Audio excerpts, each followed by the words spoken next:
प्रिय विद्यार्थियों नमस्ते। वैदिक सूक्तों की वीडियो श्रृंखला में आपका स्वागत है। मैं डॉक्टर सत्यमुदिता स्नेही, असिस्टेंट प्रोफेसर संस्कृत, आज आपके सम्मुख एक बार पुनः उपस्थित हूँ।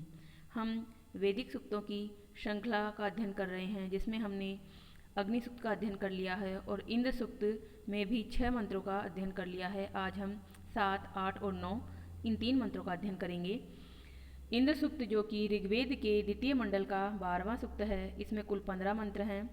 इसके ऋषि गृत्समन हैं, देवता इंद्र ही हैं और छंद कौन सा है? छंद है त्रिष्टुप, जिसमें 4 चरण होते हैं और प्रत्येक चरण में 11-11 वर्ण होते हैं। तो देखिए स्क्रीन पर हम इसका वाचन कर लेते हैं। यस्याश्वासः प्रदिशि यस्य गावो यस्य ग्रामा यस्य विश्वे रथास यसूर्यं य उषसं जजान यो अपां नेता स जना स इन्द्र यो अपां नेता स जना स इन्द्र। तो स जना स इंद्र है, ये पद समूह 14 मंत्रों में रिपीट हो रहा है और अंतिम जगह पे मतलब चतुर्थ चरण के अंतिम पद समूह के रूप में है। ये सजनासा इंद्र है। ये कौन कह रहे हैं? गृत्समन ऋषि असुरों को कह रहे हैं कि हे असुरों, वह इंद्र है, उस प्रकार का इंद्र है, मैं इंद्र नहीं हूँ, मैं तो एक ऋषि मात्र हूँ। तो इसमें गृत्समन ऋषि ने क्या किया? इंद्र के पराक्रमपूर्ण कार्यों का वर्णन किया है और उसी क्रम में वह आज इस पद्य में ये बताना चाहते, इस मंत्र में ये बताना चाहते हैं कि उस जो इंद्र हैं उनके आदेश में, उनके अनुशासन में तो संपूर्ण संसार है। संसार का छोटे से छोटा प्राणी, सजीव निर्जीव सभी वस्तुएं उनकी आज्ञा को मानते हैं, उनके आदेश को मानते हैं। तो हे असुरों, सावधान हो जाओ, आपको चेतावनी देता हूँ।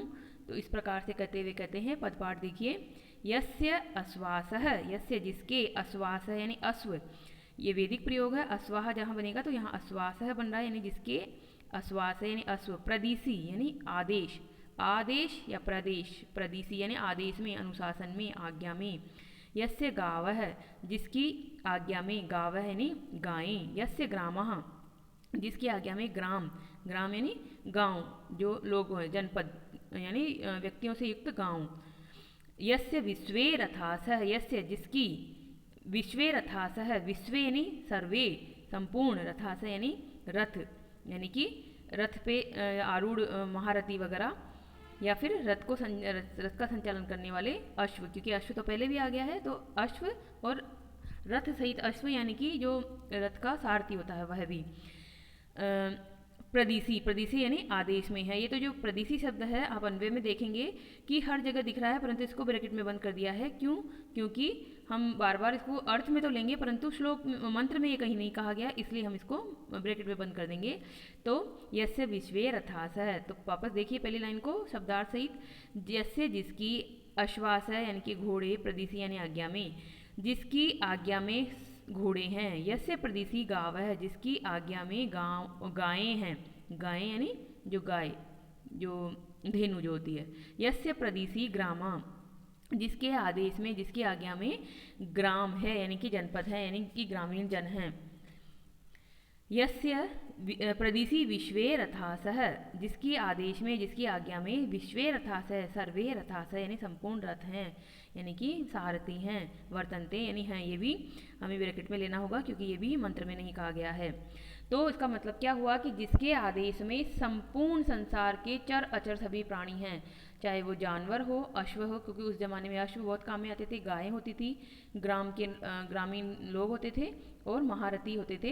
तो ये सब जिसके आदेश में है, यानी कि जो उनको मानते हैं और अपना इष्ट देव मानकर उनके प्रति श्रद्धा व्यक्त करते हैं और उनका ही एक तरह से आदेश मानते हुए कार्य करते हैं। यह सूर्यम यह उषसम जजान है, नीचे वाली पंक्ति पे आ जाइए। यह यानी जिसने, सूर्यम यानी सूर्य को, यह उषसम, और यह यानी जिसने, उषसम यानी उषा को, उषा देवी को, जजान है यानी उत्पन्न किया। अब देखिए यहाँ उत्पन्न किया अर्थ में होता है कि एक तरह से प्रेरणा दी, क्योंकि जो इंद्र हैं वो देवताओं के राजा हैं। तो देवताओं के राजा हैं तो सूर्य भी एक देवता हैं, उषा देवी भी एक देवी हैं। तो देवी देवता अपने राजा की तो आज्ञा मानेंगे। तो जिसकी आज्ञा से सूर्य देव एक निश्चित समय पर उदित होते हैं और अस्त होते हैं। और सूर्य से थोड़ा समय 1-1.5 घंटा 2 घंटा पहले उषा देवी प्रकट होती हैं, जो लाल लाल आकाश नजर आता है वो उषा काल होता है। तो वह भी प्रकट होते हैं किसकी आज्ञा से? इंद्रदेव की आज्ञा से, यानी कि इंद्रदेव ही उन्हें आज्ञा देते हैं कि जाइए और संसार को प्रकाशित कीजिए, विश्व को प्रकाशित कीजिए। तो यानी उनके प्रकट होने में, उनके उत्पन्न होने में भी इंद्रदेव ही आज्ञा देते हैं, इंद्रदेव ही उसके कारण हैं। यो अपाम नेता सजना स इंद्र है। यो जो अपाम, अपाम का मतलब है जल, जल का नेता, नेता मतलब ले जाने वाला है, यानी कि प्रेरक है उनका, लाने वाला है। नेता क्या होता है? नेता आगे आगे चलता है, प्रेरणा देता है। तो यहाँ पर धरती पर जल को कौन लेकर आया? इंद्र देवता लेकर आए, क्योंकि उन्होंने वृत्त नाम के असुर को मार कर मेघों को फोड़ा और वहाँ से वर्षा हुई और नदियाँ बहने लगी और नदियाँ बही और पानी धरती पर आया। तो इस प्रकार से इंद्र की महिमा का ये वर्णन है। और कहने का मतलब ये है कि चर अचर जितने भी प्राणी हैं, और चर अचर प्राणी ही नहीं बल्कि देव, जो देव हैं वह भी उसकी आज्ञा के अनुसार कार्य करते हैं। तो हे मनुष्यों, हे दानवों, तुम भी सावधान हो जाओ, तुम्हें चेतावनी देता हूँ कि तुम उसे बच नहीं पाओगे। तो इस प्रकार से गृहसमन ऋषि कहते हैं। भाषा अनुवाद में देखिए, बहुत सरल है। जिसकी आज्ञा में अश्व हैं, जिसकी आज्ञा में गायें हैं, जिसकी आज्ञा में गांव हैं, जिसकी आज्ञा में संपूर्ण रथ हैं, जिसने सूर्य को और उषा को भी जन्म दिया है, यानी आदेश दिया है, आदेशित किया है कि पृथ्वी को प्रकाशित करने आप जाइए, तथा जो जलों का नेता है, यानी जलों का प्रेरक है, जलों को धरती पर लाने वाला है, हे मनुष्यों वही इंद्र हैं। तो इस प्रकार से यह एक तरह से इंद्र के परोपकारी स्वरूप को वर्णन करता है कि इंद्र जो है वो जल के रूप में, सूर्य और उषा के रूप में धरती का कितना परोपकार करता है। और इसीलिए सारे जो प्राणी हैं, क्योंकि जल की आवश्यकता सभी को होती है, अश्व को, गाय को, मनुष्यों को, सभी को जल की आवश्यकता होती है। तो जल के बिना तो जीवन है ही नहीं, इसलिए जल के जो प्रतिनिधि देव हैं उनको, जो कि प्रत्यक्ष देव हैं इंद्र, उनको माना जाता है। क्योंकि वेदों में कोई मूर्ति पूजा नहीं होती थी, परंतु जो प्रत्यक्ष प्रकृति देव थे, चाहे वो इंद्र हो, चाहे अग्नि हो, इस प्रकार के, चाहे चंद्रमा हो, चाहे सूर्य हो, इस प्रकार के देवों को ही पूजा जाता था, जो कि हमारा प्रत्यक्ष उपकार करते थे। तो देखिए अब विशेष में अश्वासः, रथासः, अश्वासः, रथासः, ये क्या है? प्रथमा विभक्ति बहुवचन है, वैदिक रूप है। अगर लौकिक संस्कृत में हमें देखें, लोक में अर्थात लौकिक संस्कृत में तो क्या बनता? अश्वाः रथः, इस प्रकार से रूप होता है, जो कि राम है, रामौ रामः, तो बनता है अश्वः अश्वौ अश्वाः। प्रदिशि, प्रदिशि शब्द को देखिए, प्रदिशि में क्या है? प्र उपसर्ग दिश धातु क्विप प्रत्यय, क्विप प्रत्यय में क्या होता है? कुछ भी शेष नहीं बचता है, सर्वापहारी लोप हो जाता है क्विप प्रत्यय में। तो यहाँ पर प्र और दिश सप्तमी विभक्ति एक वचन में बनता है प्रदिशि ही, आदेश में, आज्ञा में। जजान है, जजान में जन धातु है, लिट लकार प्रथम पुरुष एक वचन में। उत्पन्न किया, लिट लकार भूतकाल अर्थ में ही होता है, उत्पन्न किया। नेता, नेता में कौन सी धातु है? नीय प्रापणी धातु होती है, नीय का नी शेष रहेगा और बनेगा त्रिच प्रत्यय लगने पर नेत्री, तब फिर नेत्री से बनेगा प्रथमा एक वचन में क्या बनेगा? नेता, यानी आगे आगे ले जाने वाला, यानी कि जलों को यहाँ पे बहाने वाला, लाने वाला। तो इस प्रकार से प्रथम मंत्र बहुत सरल सही मंत्र है। इसमें क्या है? इंद्रदेव के परोपकारी कार्यों का वर्णन है कि वो जल देकर, सूर्य को आदेश देकर, उषा को आदेश देकर हमारी पृथ्वी पर किस प्रकार से जीवन का संचार करते हैं। अब देखिए अगला मंत्र क्या कहता है, आठवां मंत्र। आठवां मंत्र है कि वापस से परोपकारी स्वरूप नहीं है, पराक्रमी स्वरूप आ गया है इंद्रदेव का फिर से आठवें मंत्र में। तो देखिए, हाँ वाचन हम करेंगे, त्रिष्टुप छंद है।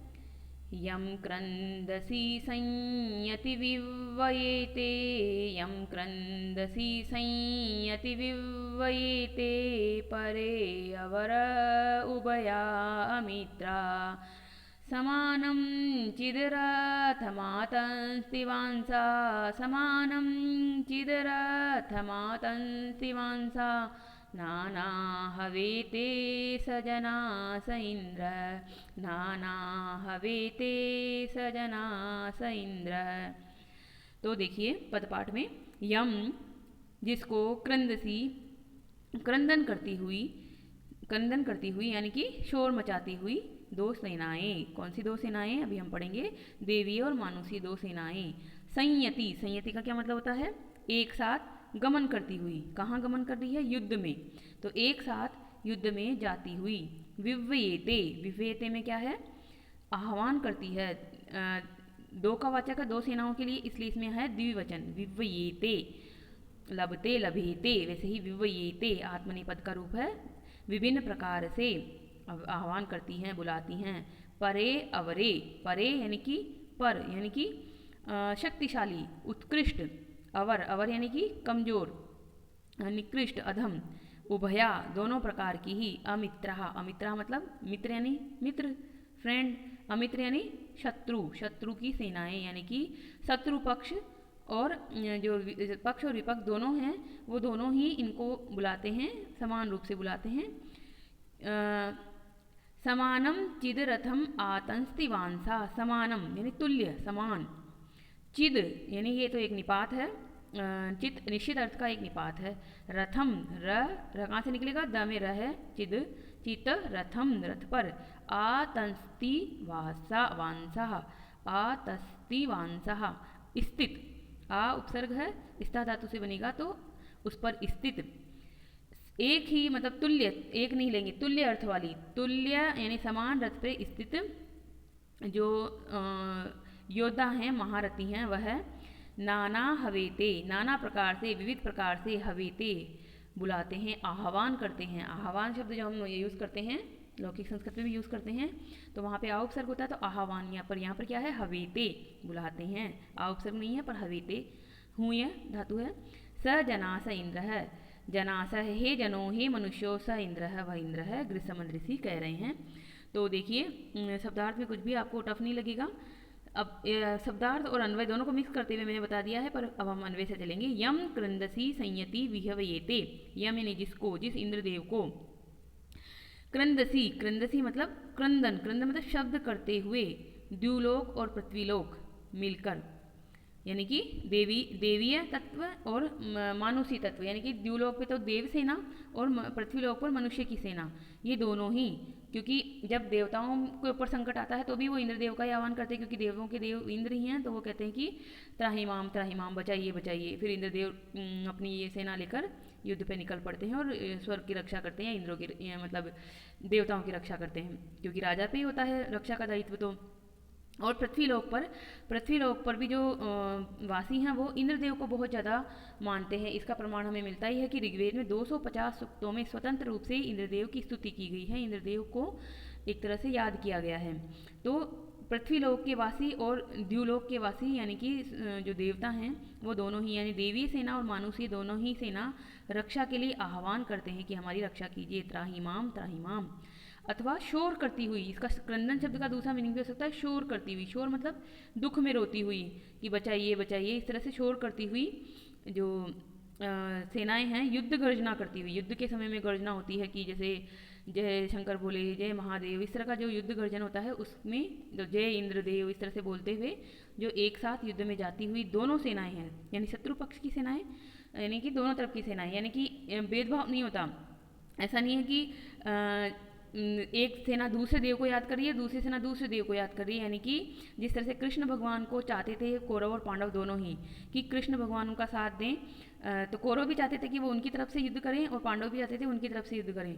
फिर कृष्ण भगवान ने क्या किया था, वो पांडवों की तरफ रहे और अर्जुन के रथ को हाँका और अपनी सेना जो उनकी सेना थी उसको उन्होंने कौरवों को दे दिया। तो इस प्रकार से ऐसे देव हैं ये जो जिनको दोनों ही पक्ष अपने लिए चाहते हैं, यानी कि विजय के लिए जिनके आशीर्वाद की कामना करते हैं, इस प्रकार के ये देव हैं, यानी जिसको शक्तिशाली और निर्बल दोनों शत्रु दल दोनों ही सेनाएं अपने लिए अपनी रक्षा के लिए अपनी विजय के लिए जिनको बुलाते हैं आह्वान करते हैं। फिर आगे क्या था पद्य में, समानम चिदरथम आतंस्तिवासा, समानम यानी कि समान, यानी कि एक जैसे रथों पर, यानी कि इसको इस तरह से भी अर्थ लिया है कि इंद्र के समान रथ, इंद्र रथ के समान रथ पर बैठे हुए दो महारथी, पृथक पृथक, नाना यानी विभिन्न विभिन्न प्रकार से, अवेते यानी बुलाते हैं, यानी कि जिनके रथ जो हैं वो बहुत ही एक जैसे रथ है, मतलब एक जैसा पराक्रमशाली योद्धा हैं, वो दोनों ही उनको बुलाते हैं। तो इस प्रकार के रथ पर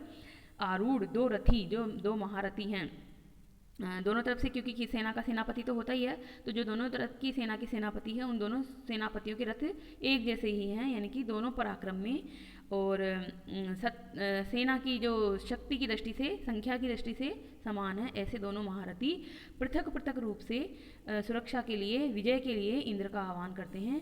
इस प्रकार के ये इंद्र हैं। तो इस प्रकार से इंद्र का यहाँ पर फिर से पराक्रमी स्वरूप आया।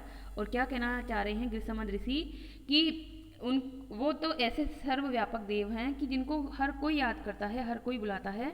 तो तुम तो दानवों उनके पराक्रम से डरो और मुझे तो छोड़ दो, और इंद्र के पराक्रम से डरो, वह तुम्हें माफ़ नहीं करेंगे, वह तुम्हें जरूर दंड देंगे। अब विशेष में देखिए क्रंदसी। क्रंदसी में क्या है? क्रंद धातु से असुन प्रत्यय लगा, फिर बना स्त्रीलिंग में नीप प्रत्यय लगने से क्रंदसी। स्त्रीलिंग का नीप प्रत्यय होता है, प्रथमा द्विवचन का है ये, परंतु वैदिक रूप है। अब देखिए सायण जो कि एक भाष्यकार है ऋग्वेद के, बहुत ही प्रसिद्ध भाष्यकार हैं, इन्होंने क्रंदसी शब्द का मतलब किया द्यावा पृथ्वी, यानी द्युलोक और पृथ्वीलोक, और एक और अर्थ किया मानुषी और देवीय दो सेनाएं। तो हम इसका दोनों को मिक्स करते हुए क्या अर्थ बनाएंगे? द्युलोक की तो देव सेना और पृथ्वीलोक की मानुषी सेना, यानी कि द्युलोक और पृथ्वीलोक दोनों की क्रमशः देवी सेना और मानुषी सेना, मनुष्य की सेना जिनका आह्वान करती है। तो इस प्रकार से यह अर्थ हो जाएगा।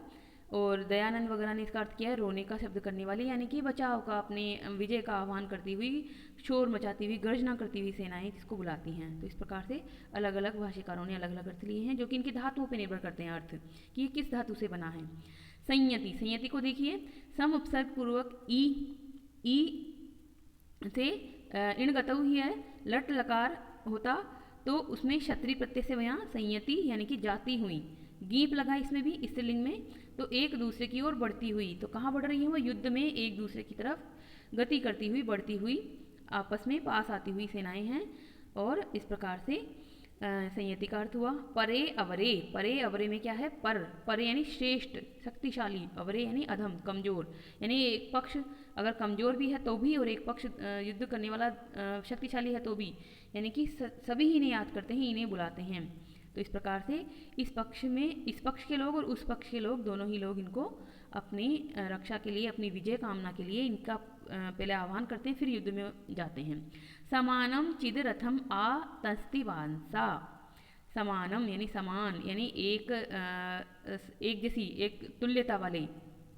आ तस्तिवांसा, आ उपसर्ग पूर्वक स्था धातु है से क्वसु प्रत्यय। स्क्रीन पर ये जो लिखा हुआ है इसको क्वसु पढ़ेंगे आप, क्वसु प्रत्यय।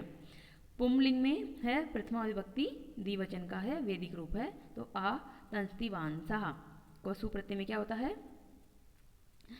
क्वस रहता है और बनता है रूप आगे। सायण ने क्या कहा? इंद्र सदस रथ पर आरूढ़ दो रथी। इंद्र के समान ही जिनके रथ हैं ऐसे पराक्रमशाली दो महारथी। और इसी तरह से अलग अलग अर्थ लिए हैं, परंतु हम यही अर्थ लेंगे क्योंकि ज़्यादा अर्थों में भी आप जो है कन्फ्यूज हो जाएंगे। नाना का क्या मतलब होता है?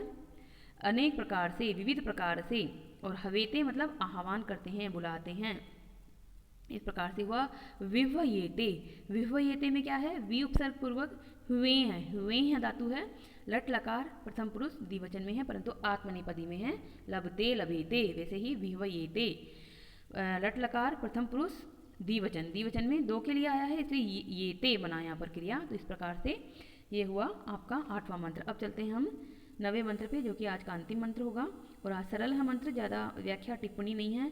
और क्रमशः जब हम किसी भी सूक्त को पढ़ते हैं तो हम पहले दूसरे मंत्रों में, दो में बहुत ज़्यादा समय लेते हैं, उसके बाद आपको सरल हो जाता है वो। तो ये आपके लिए अब सरल ही है।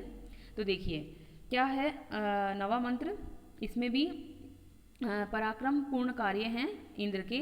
तो हम इसका वाचन करते हैं। त्रिष्टुप छंद है, ऋषि गृहसमंद है और देवता इंद्र हैं। यस्मान्नरिते विजयन्ते जनासो, यस्मान्नरिते विजयन्ते जनासो, यमयुध्यमाना अवसे हवन्ते, यमयुध्यमाना अवसे हवन्ते। यो विश्वस्य प्रतिमानं बभूव, यो विश्वस्य प्रतिमानं बभूव, सो यो अच्युतच्युत सजना स इन्द्रः, यो अच्युतच्युत सजना स इन्द्रः। गायन करने से याद रह जाएगा, क्योंकि आप इनका गायन करेंगे तो आपकी बहुत मतलब व्यक्तित्व पे प्रभाव पड़ेगा, क्योंकि ये वेद है, वेद हमारे ज्ञान राशि हैं, आप इनका वाचन कीजिए। अ, तो देखिए मंत्रों में बहुत शक्ति होती है, मंत्र जो हैं वो पूरे वातावरण की शुद्धि कर देते हैं, इसलिए यज्ञ को बहुत पवित्र माना गया है। तो ये हमारे मंत्र हैं, तो आप इन्हें अर्थ तो जान ही रहे हैं, अर्थ ना भी जाने तो भी इनका उच्चारण तो अवश्य कीजिए। अब देखिए पदपाठ क्या है, यस्मात, यस्मात और न, यहाँ पर हो गया संधि से डबल न था तो यस्मात और न। ऋते, ऋते यानी बिना, पंचमी विभक्ति आती है ऋते के योग में, तो यहाँ पर यस्मात में पंचमी विभक्ति है। विजयन्ते जनासह, जनासह यानी जन मनुष्य, न विजयन्ते नहीं जीतते हैं, विजय, विजय से बन गया विजयन्ते, यानी यस्मात न ऋते विजयन्ते, जिसके बिना जनासह यानी मनुष्य विजय को प्राप्त नहीं करते हैं। किसमें विजय? युद्ध में विजय, क्योंकि पिछला जो मंत्र आया था वो यही करा था, युद्ध में जिसका आह्वान करते हैं। तो यहाँ पर पता चला कि जिसके बिना तो, जिसके आशीर्वाद के बिना तो मनुष्य विजय प्राप्त कर ही नहीं सकते हैं।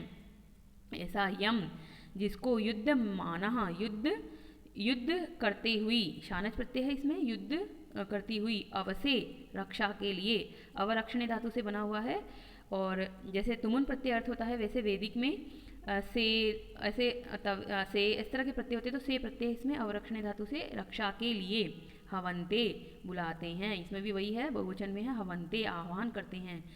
तो जिसको युद्ध करती हुई सेनाएं अवसे यानी रक्षा के लिए हवंते यानी बुलाते हैं। रक्षा मतलब शत्रु सेना और जो मित्र सेना, मतलब दोनों पक्ष, एक पक्ष इधर और दूसरा पक्ष इधर, तो वो दोनों ही अपनी रक्षा, मतलब हमारी रक्षा कीजिएगा, हमें कोई ज़्यादा जनहानि ना हो, हम विजय को आसानी से प्राप्त करें, इस प्रकार से आह्वान करके जिसको बुलाते हैं। ऐसे जो मनुष्य हैं वह जिसके बिना विजय को प्राप्त ही नहीं कर सकते हैं, जनासह यानी कि जन। यो विश्वस्य प्रतिमानम प्रभुव, यो जो विश्वस्य विश्व का यानी संसार का, प्रतिमानम प्रतिमान, प्रतिमान मतलब प्रतिनिधि यानी रोल मॉडल जिसको कहते हैं हम, प्रतिमान यानी प्रतिनिधि, रोल मॉडल बबुआ हो गया है, जो विश्व का प्रतिनिधि हो गया है, यानी कि सारे ही विश्व के सारे ही प्राणी जिसको अपना प्रतिनिधि देव स्वीकार करते हैं और उसकी आराधना करते हैं। जिससे पीछे मंत्र में आया था कि गायें हों, चाहे घोड़े हों, चाहे मनुष्य हों, चाहे महारथी हों, क्योंकि जल के देवता हैं और जल के बिना जीवन नहीं है, तो जल के को अपना जीवन मतलब जल देने वाले देवता हैं इंद्र, तो इंद्र ही इसके प्रतिनिधि देव हुए, क्योंकि जल के बिना जीवन संभव नहीं है। तो आप एक जल मात्र से भी इंद्र को जोड़ के याद रखेंगे तो भी आप इन सारे श्लोकों को घटा सकते हैं कि किस तरह से ये श्लोक कहा गया है उनके महत्व को प्रतिपादित करते हुए।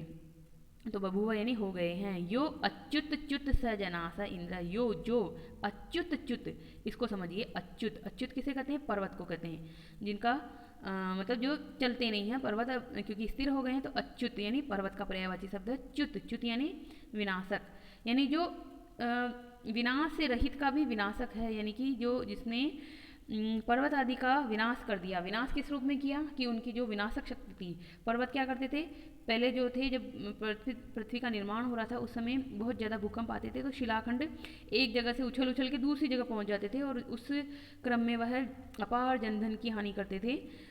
गांव के गांव और खेत खलियान जानवर सब उसके नीचे दब जाते थे। तो ऐसे जो विनाशकारी तत्व था पर्वतों का, दुर्गुण था एक तरह से, उसको उन्होंने नाश कर दिया और उनको स्थिर कर दिया पर्वतों को एक जगह, और वो अब जो हैं अब नाश नहीं कर पाते हैं, पर्वत अपनी जगह पे हैं और एक तरह से वो अच्छे कार्य के लिए ही जाने जाते हैं पर्वत। पर पहले जब पर्वतों का निर्माण हो रहा था, पृथ्वी का निर्माण हो रहा था, तब पर्वतों का एक विनाशक तत्व भी देखने को मिलता था कि टूटते थे, उछल उछल के शिलाखंड दूसरी जगह पहुंच जाते थे, तो उसको ही पर्वतों का उड़ना कहा गया है।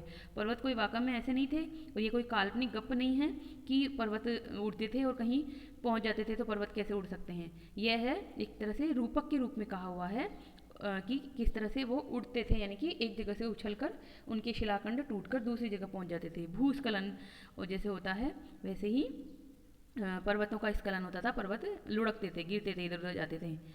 तो इस प्रकार के पर्वतों को, यानी अक्षय, क्षय से रहित पर्वतों को भी विनाश कर देने वाले, यानी नाश कर देने वाले या फिर स्थिर कर देने वाले, इस प्रकार के स जनास इंद्र, हे जनों, हे मनुष्यों, वह इंद्र हैं। तो देखिए आपके शब्दार्थ में, यस्मात् जिसके, न नहीं, ऋते यानी बिना, विजयंते विजय प्राप्त करते हैं, जनास यानी मनुष्य, यम जिसको, युद्ध माना युद्ध करते हुए, अवसे यानी सहायता के लिए, हवंते यानी बुलाते हैं। यह जो विश्वस्य यानी विश्व का, सबका, प्रतिमानम, प्रतिमान प्रतिनिधि बभूव हो गया है। यह जो अच्युत स्थिर को गति करने वाला, या फिर दूसरा अर्थ क्या बनेगा, अक्षय पर्वत आदि का विनाशक। स्क्रीन पर आप इसको देखिए, असम नहीं है, ये अक्षय है, अक्षय पर्वतों का विनाशक। सह वह जनासह, हे मनुष्यो इंद्र है। इस प्रकार से बहुत सरल है मंत्र, भाषा अनुवाद में कुछ नया नहीं है, मैंने जो बताया वही है, फिर भी एक बार इसका रीडिंग कर लेते हैं हम। इंद्र की शक्ति का वर्णन करते हुए इंद्र का परिचय दिया जा रहा है कि जिसके बिना मनुष्य विजय को प्राप्त नहीं करते। युद्ध करते हुए सैनिक अपनी रक्षा के लिए जिसका आह्वान करते हैं, जो संपूर्ण जगत का प्रतिनिधि यानी रक्षक है, जो क्षय रहित, क्षय आएगा यहाँ पर, सम नहीं है ये, इसमें स्प्रिंट है, जो क्षय रहित पर्वतों का विनाश करने वाला है, अर्थात अथवा स्थिर को गतिमान करने वाला है। यानी कि पर्वतों को क्षय से रहित माना जाता है, काफ़ी दृढ़ है पर्वत, इतना आसान नहीं है उनका नाश करने वाला, परंतु फिर भी उन्होंने उसके विनाशक तत्व का नाश किया और उनको स्थिरता प्रदान की, गति प्रदान की। इस प्रकार से है मनुष्यो वह इंद्र है। तो यस्मात्, आप देखिए विशेष में यस्मात् ऋते, इसमें क्या होता है, ऋते के योग में पंचमी विभक्ति होती है, पाणिनि सूत्र है, कारक प्रकरण में आता है। तो हम देखेंगे तब आपको और अच्छे से बताएंगे कि किस तरह से यस्मात् शब्द में पंचमी विभक्ति है ऋते के योग में, बस आपको यही ध्यान रखना है, ऋते के योग में पंचमी विभक्ति आती है। पाणिनि सूत्र है 2, 3, 29 नंबर का। विजयन्ते, विजयन्ते में क्या है, वी उपसर्ग पूर्वक जी धातु है, प्रथम पुरुष बहुवचन में है विजयन्ते। लभते लभेते लभन्ते, तो विजयन्ते। युद्धमानः, युद्ध धातु से लट अर्थ में शानच प्रत्यय होता है, लट के स्थान पर शानच होता है, प्रथमा विभक्ति का बहुवचन है, ये भी मतलब प्रथम पुरुष का नहीं, प्रथमा विभक्ति का बहुवचन है, सही है। युद्धमानः। अवसे, अवरक्षणे धातु से असे प्रत्यय, असे प्रत्यय क्या होता है, तुमुन के अर्थ में वैदिक प्रत्यय है। वेदों में क्या होता है, तुमुन के अर्थ में बहुत सारे प्रत्यय आए हैं, उसमें उसका मीनिंग ये होता है रक्षा के लिए, जिसे हम कहते हैं रक्षितुम, तो रक्षा करने के लिए। और मीनिंग क्या हुआ इसका, रक्षा, रसायन जो है भाष्यकार उन्होंने रक्षा के लिए मीनिंग किया है, और मेघडोलान ने अर्थ किया सहायता के लिए, दोनों का भाव यही है कि रक्षा के लिए, सहायता के लिए बुलाते हैं। अवरक्षणे धातु है हवंते, हवंते में क्या है, हुए, हुए धातु है, जिसमें लट लकार लगा के प्रथम पुरुष में बहुवचन में बनेगा हवंते। प्रतिमानम, प्रतिमानम क्या है, प्रति उपसर्ग पूर्वक माँ धातु है, मांग, माँ मांग धातु होती है, नापने अर्थ में आती है, ल्युट प्रत्यय होता है। तो इसका मतलब क्या हुआ, सायण ने मतलब किया इसका प्रतिनिधि, और मैकडोलान ने अर्थ किया इसका प्रतिरूप। तो प्रतिरूप यानी कि अंश, जिसका अंश मानते हैं, तो सारे जीवों में जल का अंश तो है, और जल के प्रतिनिधि देवता कौन है, इंद्र।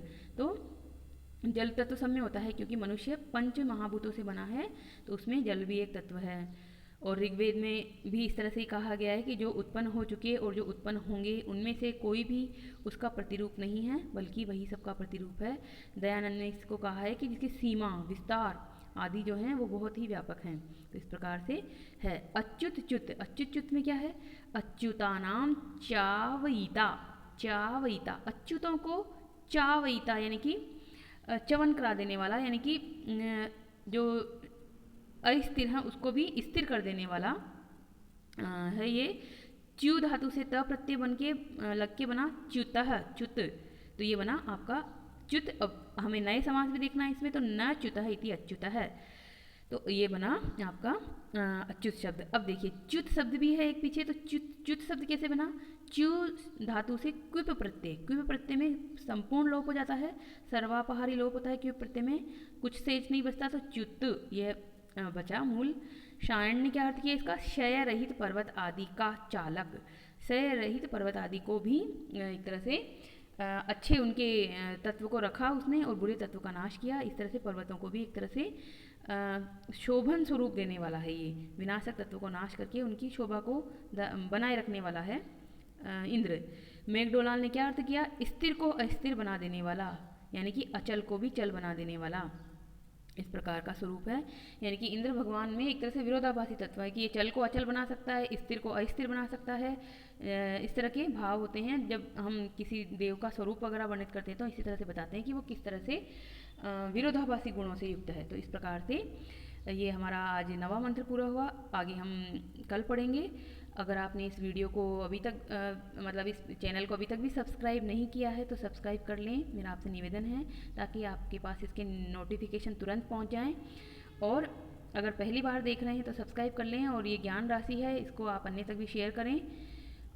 और अच्छा लगता है तो वीडियो को लाइक कर दें। किसी भी तरह का कोई सुझाव हो तो आप कमेंट बॉक्स में लिख सकते हैं। जैसा भी आपको चाहिए, आप इसमें और कोई सुधार चाहते हैं तो वो भी बता सकते हैं। हम कोशिश करेंगे कि आपकी सुविधा के लिए अच्छे से अच्छा वीडियो, अच्छे से अच्छा मैटर प्रस्तुत करें। धन्यवाद, कल फिर मिलेंगे।